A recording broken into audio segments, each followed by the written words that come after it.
Talk Telaga. Hai Dermagis, Selamat datang di podcast sejarah kita, yaitu kita Telaga. So, jadi pada hari ini kita bertiga ini bakal jadi pemandu kalian untuk mendalami dunia HI lebih dalam lagi, guys. Nah, sebelumnya kalau tak kenal maka tak sayang ya. Betul. Kita kenal dulu nggak sih guys sama kalian semua? Nih, Betul. kenalin di sini ada pemandu kita. Siapa namanya? nama aku Ratu. Nama aku Fadel. Dan nama aku Ega. Nah, jadi kita hari ini bakal bahas apa sih? Mau bahas apa ya hari So ini? pada podcast kali ini kita bakal ngobrolin sesuatu yang pastinya bakal seru banget dan menarik banget untuk kita bahas. Pasti yang pasti ada maknanya lah ya. Wow. So, kita bakal ngobrolin topik-topik menarik dengan vibe yang ya kita santai aja lah ya. Ya guys. Dan semoga insightful. Jadi siapa dirimu untuk perjalanan bareng kita di Intok Telaga. Let's go. Jadi di segmen kali ini kita bakal bahas film ya teman-teman. Film apa sih? Teman-teman, filmnya itu Hexaurus. Jadi filmnya itu berlatarkan di Perang Dunia Kedua. Yaitu dia tuh seorang tentara medis, dia itu menolak memegang senjata. Bingung gak sih? Tentara Terus tapi dia gimana? dia nggak megang senjata. Nah, dengan dia nggak megang senjata, tapi dia berhasil menyelamatkan ribuan nyawa saat perang itu. Film itu Keren ya? banget gak sih?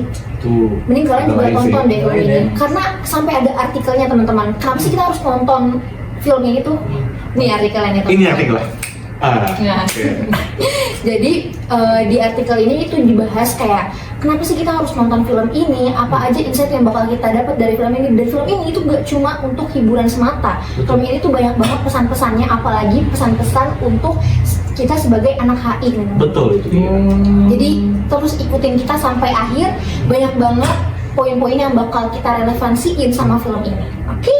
Nah, jadi kalau kita ngomongin film Hexaurus ini, itu kan tentunya dia berlatar belakang pada Perang Dunia Kedua ya. Betul. Yang mana Perang Dunia Kedua ini merupakan salah satu elemen penting lah bagi dunia HI sendiri. Betul. Nah, kalau kita ngomongin Perang Dunia Kedua, nah dalam teori realisme sendiri itu melihat kalau hubungan internasional itu sebagai arena konflik kekuasaan di mana negara-negara itu saling bertarung demi kepentingan negara sendiri. Itu dia. Nah, National interest. Betul, nasional kepentingan nasional. Nah, jadi di film Hexaurus ini itu konflik antara AS sama Jepang. Nah, ini tuh mencerminkan bagaimana negara-negara itu menggunakan kekuatan militer untuk mencapai kepentingan negeri sendiri. Nah, yang mana mereka ini saling bertarung untuk apa ya? Untuk bertahan lah dalam sistem dunia yang anarkis gitu. Anarkis kan guys. Anarkis banget sih di film. Nah, yang Filmnya benar-benar mencerminkan realis. harus nonton nih guys kalau Seru kalian banget anak sih. Seru banget sih pasti. dan juga perang itu merupakan ujung tombak dalam pandangan realistis, dan film ini tuh memberikan kita gambaran yang brutal dulu tentang logika perang. Nah, tapi yang menariknya ini, kalau kita ngomongin perang ini kan ini tadi udah dibahas sama Ratu sih bener. Jadi ada satu tokoh namanya Desmond Doss. Nah, di dalam peperangan ini tuh dia tuh mempunyai prinsip sendiri lah, di mana dia tuh nggak mau megang senjata dan dia juga nggak Dia mau nggak realis sih berarti.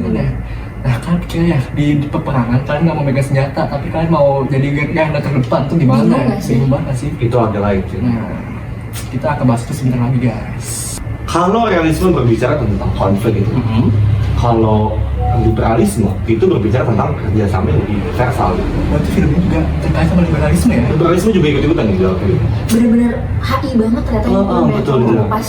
Nah, tindakan DOS yang tadi dibilang sama lu kan, dia tuh lebih memilih keselamatan dari sesama gitu. Bahkan saat dia di medan perangnya itu mencerminkan prinsip-prinsip dari liberalisme. Liberalisme itu kan percaya kalau ada nilai-nilai yang lebih besar daripada sekedar kekuatan dan keamanan, gitu kan, seperti kemanusiaan dan hak asasi manusia, HAM. Di film ini kita ngelihatlah bagaimana seorang individu, si DOS ini tetap memegang teguh prinsipnya, keyakinan tentang pentingnya melindungi nyawa. Kalau kalian nonton filmnya, kalian pasti bakal ngerasa banget kalau Betul. Desmond Doss ini dia tuh orangnya liberalis banget ya. Betul, itu tanpa memandang Filmnya kemanusiaan banget.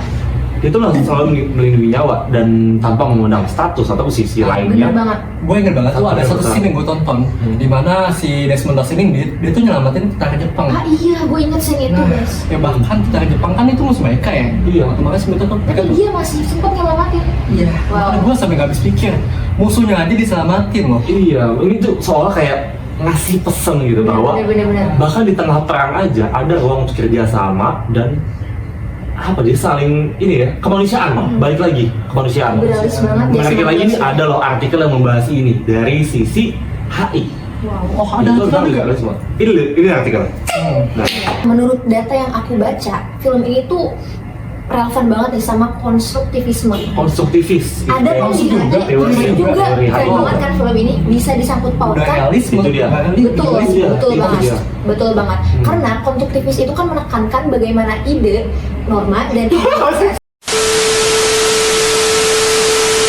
Nah, menurut data yang aku baca ya, film ini tuh relevan banget sama teori konstruktivisme. Konstruktivisme. Relevan lagi loh ini sama Teori HI lagi, ketemu Jadi lagi. film ini benar-benar untuk anak hebat ya. benar-benar kan pokoknya harus nonton. Kenapa tuh? Ini tuh menarik banget karena konstruktivisme itu menekankan bagaimana ide, norma, identitas itu mempengaruhi gitu perilaku aktor termasuk individu. Betul. Nah, dalam kasusnya Desmond Doss ini keputusannya untuk enggak megang senjata berasal dari keyakinan agama dan moral yang sangat kuat. Ini adalah Moral. contoh gimana sih identitas individu itu bisa berdampak sama struktur di sekitarnya. Nah, si identitas individunya Desmond Doss ini kan dia sebagai ambillah dia Kristen gitu, dia mengacu pada Alkitabnya, dan di Alkitabnya dia itu kan dia kan dilarang untuk menyakiti orang, dan sesuai banget gitu sama apa yang dia lakukan, dia nggak megang senjata. Itu benar-benar konstruktivis banget sih menurut aku. Terus juga dalam konteks HI nih, sebagai anak hubungan internasional, ini tuh menunjukkan bahwa identitas dan norma itu gak hanya berlaku pada negara, tapi juga berlaku pada individu yang ada dalam sistem tersebut. Ya, contohnya Desmond Doss ini sendiri benar-benar relevan banget kan.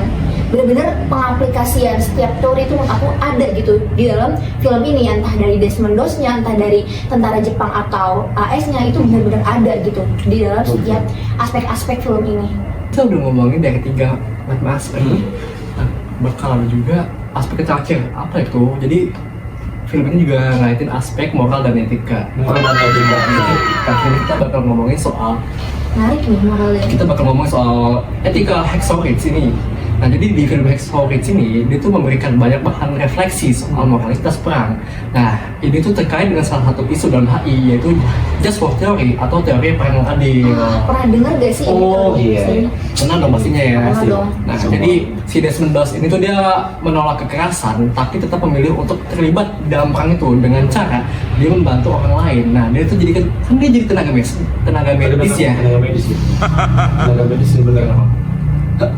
Nah, di sini dia tuh menolak kekerasan, tapi tetap memilih untuk terlibat di perang dengan cara dia menjadi tenaga medis dan dia tuh membantu orang lain gitu. Nah, ini tuh mengingatkan kita bahwa bahkan di tengah konflik global, Moral itu harus ada. Tuh. di tengah konflik global moral itu Wow. harus ada. Hashtag Wow. tuh. Moral. Kita jadi hashtag tuh, Moral. moral. Untuk yang lagi ramai sekarang ya, Palestina, moral. Palestina guys. Moral. Sangkut lagi nih film. Oh, itu dia. Gue harus nonton banget sih. Lanjut, kita lanjut ya. Lanjut. Nah, jadi bisa dibilang tindakan Doss ini tuh merupakan salah satu perlawanan terhadap logika perang itu sendiri. Nah, jadi kalau kita bicara dari perspektif HI nih guys ya, film ini mengangkat pentingnya prinsip etika dalam hubungan internasional, terutama dalam konteks perang. Begitu. Itu cermin banget sih tadi yang kayak pas Desmond Doss itu menolong tentara Jepang, itu kan dia kan mendahulukan moral dia ya, dibandingkan dengan peraturan-peraturan yang ada dalam tentara AS ya, kayak ya kita secara logika aja ya manusia kita mau membantu musuh gitu, tapi Desmond Doss ini nggak seperti itu, dia mendahulukan moral dia dan etika dia. Tuh banget udah. Keren banget. Moral banget sih dia. Jadi kalau kita rangkum, Hacksaw Ridge ini ya lebih nggak sih dari sekedar film, karena melalui lensa hubungan internasional, film ini tuh memberi kita gambaran tentang konflik realis, nilai-nilai liberal, dan dampak identitas dalam konstruktivisme dan pentingnya etika di tengah perang gitu kan. Buat kalian yang tertarik nih buat mendalami teori-teori yang tadi kita sebutkan, Farah sebutkan dan Ratu sebutkan, boleh nih tonton filmnya Hacksaw Ridge dengan perspektif yang berbeda. Siapa tahu kalian bisa melihat sisi lain dari hubungan Betul. internasional yang mungkin selama ini terlewatkan gitu. Sekarang malah kalian udah tahu duluan nih teori Udah tahu apa duluan. nih yang belum kita sebutin dan relevan ke film ini, boleh banget di komen ya. Komen langsung aja guys ya. Langsung komen sih. Karena kita penasaran banget ya, ada nggak sih teori-teori lain yang sekiranya tuh relevan dan bisa banget diaplikasikan untuk Betul. film ini. Betul banget guys. Mungkin itu saja kali episode kita. Tapi tunggu dulu nih, sebelum podcast kita berakhir, kita kasih rating dulu nggak sih buat film Hacksaw Ridge? Betul. Menurut dari Ega dulu mungkin ya. Ega kasih berapa untuk Ega film ini? sebagai yang udah pernah nonton ya kan Betul. film ini. 9/10 10. Wow. Karena tinggi kesempurnaan dengan milik Allah. Oh. Bener-bener 2004 tobat. Oke. wow. Wih, Kelas. dari pertama guys. Hashtag guys, ada hashtagnya di sini ya. Ratu berapa? Oke, kalau dari aku karena aku penggemar Andrew Garfield banget gitu. Kan pasti tahu kan Andrew Garfield itu kalau misalkan bermain film dia tuh totalitas banget. Apalagi dalam film ini dia tuh juga dapat beberapa penghargaan loh di film ini. Keren banget menurut aku. Ratingnya itu 11/10. 11/10? Iya. Kelebihan ya. Tapi ini oke. Tapi ini nggak dalam skala 100 kok guys. Maksud aku ini Kemarin berapa Pak ya? Kita kasih gue aja ya. Iya. Nah, kalau dari gue sendiri, gue nonton film itu kayak emosional banget ya. Iya betul Ini banget bener-bener sih. ngelain banget ke hati gue. Gue bakal ngasih ini di 9/10 juga. Wah, Karena keren. bener kata Ega, kesempurnaan hanya milik Allah. Oh, betul. Hashtag Hashtag 2004. tobat. Nah, Oke guys, mungkin itu aja yang bisa kita bahas dari film yang sudah kita diskusikan tadi. Ambil manfaatnya dan jangan lupa follow Instagram Wajib, guys. semua sosmednya Interpelago. kok Apalagi kalian Iya. nih, anak-anak HI ya, anak-anak atau masih SMA udah Gak mau nonton, ke HI. Betul. Nah, Yang kepo, ya itu dia. jadi langsung maksudnya aja. Bagikan ke semua teman-teman kalian yang suka HI ya, suka tentang film juga yang membahas tentang HI. Sampai jumpa di episode berikutnya. Stay curious, stay sane, stay healthy. Yoi. Keep exploring the world of international relations. Interpelago, Globally, think globally. See you. Bye-bye.